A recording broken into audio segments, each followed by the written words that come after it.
Welcome to the Sales Chaos Theory Podcast, the go-to audio experience for navigating the ever-evolving landscape of sales conversations.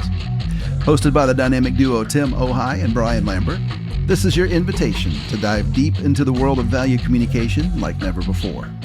In a market flooded with unpredictability and constant change, Sales Chaos Theory is your guiding light, offering insights, strategies, and the much-needed clarity to help you find the patterns and thrive amidst the mayhem. This is Sales Chaos Theory, where we make sense of the complexity in the market and help you lean into it to rise above the fray and land more deals. Let's dive in.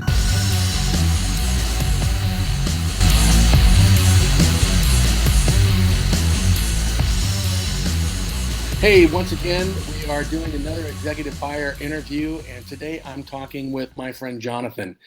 Jonathan has recently switched roles and even companies, and because it's so recent, we're actually going to explore his last role as the category VP for a major. Jonathan, welcome. Jonathan, could you tell us a little bit about your role that you had previously, just at a high level, kind of describing what it was like and what you did? Yeah, absolutely. So I was responsible for a $4 billion P&L with a major grocery company. Basically managed suppliers, managed relationships, and managed the sales of the organization and the EBITDA. Everything from what product goes on the shelf to where it goes on the shelf to how much funds I collect for a promotion to, all the people involved and the processes involved. Great, cool. And in that role, you were working with a lot of familiar companies. I think for the average person, even if they're not in that industry, they would all be familiar with all those brands that they kind of more or less consume on a daily basis, yeah? Correct, yeah. Cool. All right, so the way we do this, we always have three kind of core questions, and then you just have to endure the fact that my ADD can kick in at any moment, and I can ask you extra questions on top of something you just said, only because it's usually interesting, or I just need better understanding. So the first question is we're going to talk about the pressures and trends that you have to deal with. So when you think about the previous role you had, what kinds of pressures and trends affected you the most? It's a great question. I think the biggest pressure internally is always what's the number, right? So what number do I have to hit? And it's usually a profit number. Right. But there's also a sales component with that, because in order to get the bottom line, you got to get the top line too, or at least it makes that a whole lot easier. So there's the internal, P&L that you have to hit. I think on top of that, especially being an executive, you're trying to prove your worth to the organization and that you're adding value. So you're championing initiatives to support, whether it's an emerging trend like in the food industry, the growth of natural and organic products, or non-GMO foods. You have to show that you are changing the landscape of the business, and those metrics are going to be metrics that you're trying to achieve as well. I think on top of that, there's a million different KPIs that you could look at, or key performance indicators, to show how you're gauging there, and everyone's going to have a different take on it. But then the pressure that you have with that is internally, there's a lot of lobbying and politicking to make sure that the people with the power within the organization are making sure that you're hitting your number, and that you're showing them not only that you're hitting your number, but you're telling them the greater story behind the number and where you're going in the next 3, 5, and 10 years. But I think externally there's also pressure, because you've got to look at your competitive landscape, and you've got to look at trends within the organization, but you've also got to look at trends outside of the organization that at some point could have an impact. Like, I came from the grocery industry, so you have CPG or consumer packaged good companies that you're working with, and while technology is not a major play there, technology can absolutely disrupt the grocery industry by their innovation and advancement. So you're kind of having to keep a pulse on the business world in a sense, to make sure you have an understanding of what's the latest and greatest thing coming out, and are you prepared, or at least better prepared than your competition, to exploit that to grow your business. So it sounds to me like there's a lot of work trying to navigate or exploring what your consumer is doing, who's shopping at your business, but also then how you try to forecast that out literally 3, 5, 10 years out to try to get ahead of those trends and have to become an advocate for that navigation, so that you're not only trying to understand, but you're also trying to press or change what your company is trying to do strategically. Is that right? Yeah, that's right. And I think what's really important to understand, you hit on something that's key, is you have to listen to the customer. And while your strategy of your organization may be to go one way, if the customer is going a different way, it's very, very, very important for the company to be able to adapt and adjust their strategy. And if a company is not flexible and willing to adjust their strategy, they're going to lose share, and ultimately they're not going to last. And so starting with the customer, and sometimes that's the reason that internally it could be so difficult to change a strategy, is because the customer is going one way, but some executive wants to go a different way, and having to, the data point to show the executive leadership team, hey, this is not what the customers want or where the customers are going. That takes insight and tact. Wow. Okay, cool.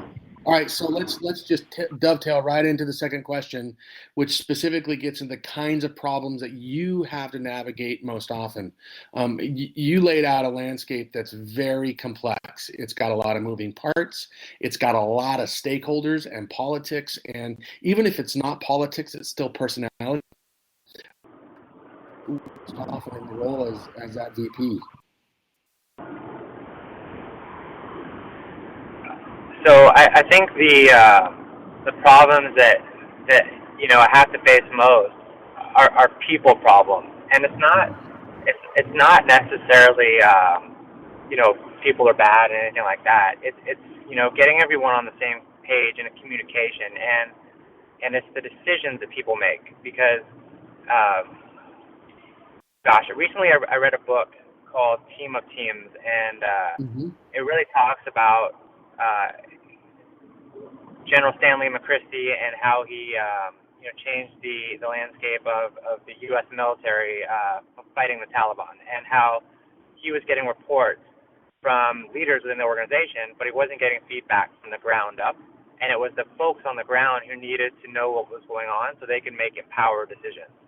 And what I found in my personal experience is that if not everyone understands the mission, and if not everyone understands the reasons why we go to market and why our strategies are our strategies and how they help us differentiate, they're not going to make the most empowered decisions. And so to get everybody from your CEO down to your data entry specialist or clerk, or your store clerk or your bagger, to understand what is the strategy, what role do they play in fulfilling that strategy, it's hard to get everybody because the business world is changing so quickly.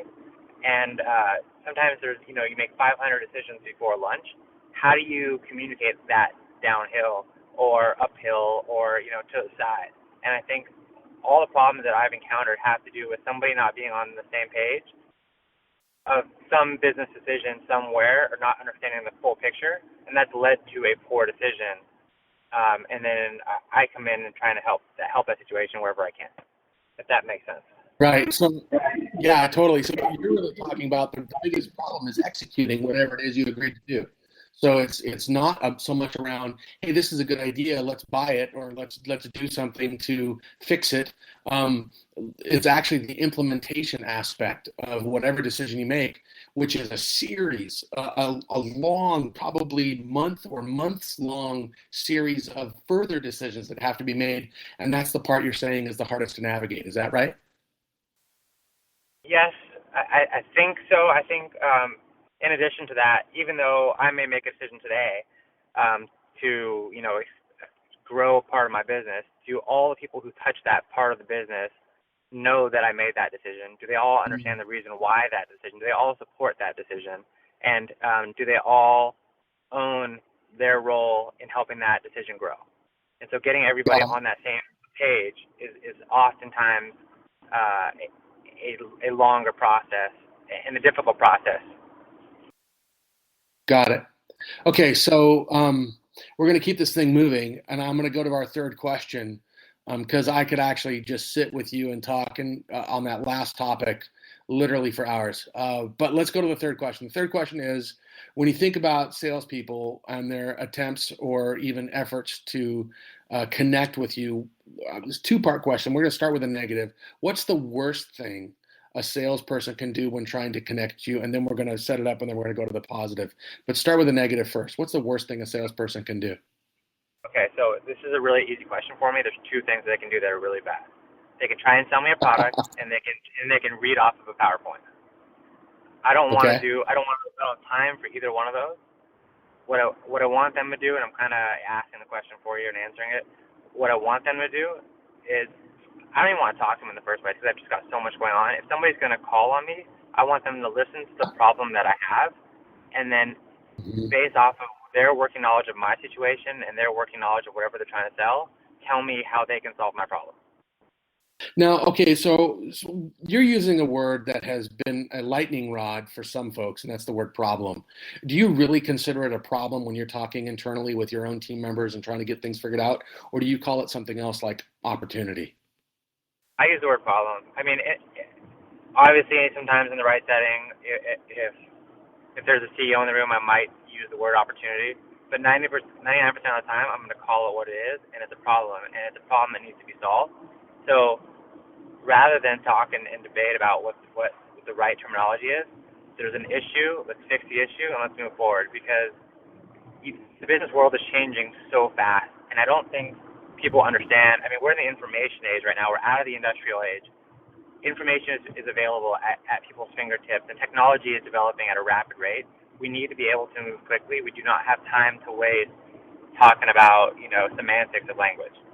So I call it a problem, and it's a problem. So it's preventing us from accomplishing our greater goal. So what are we going to do to fix that?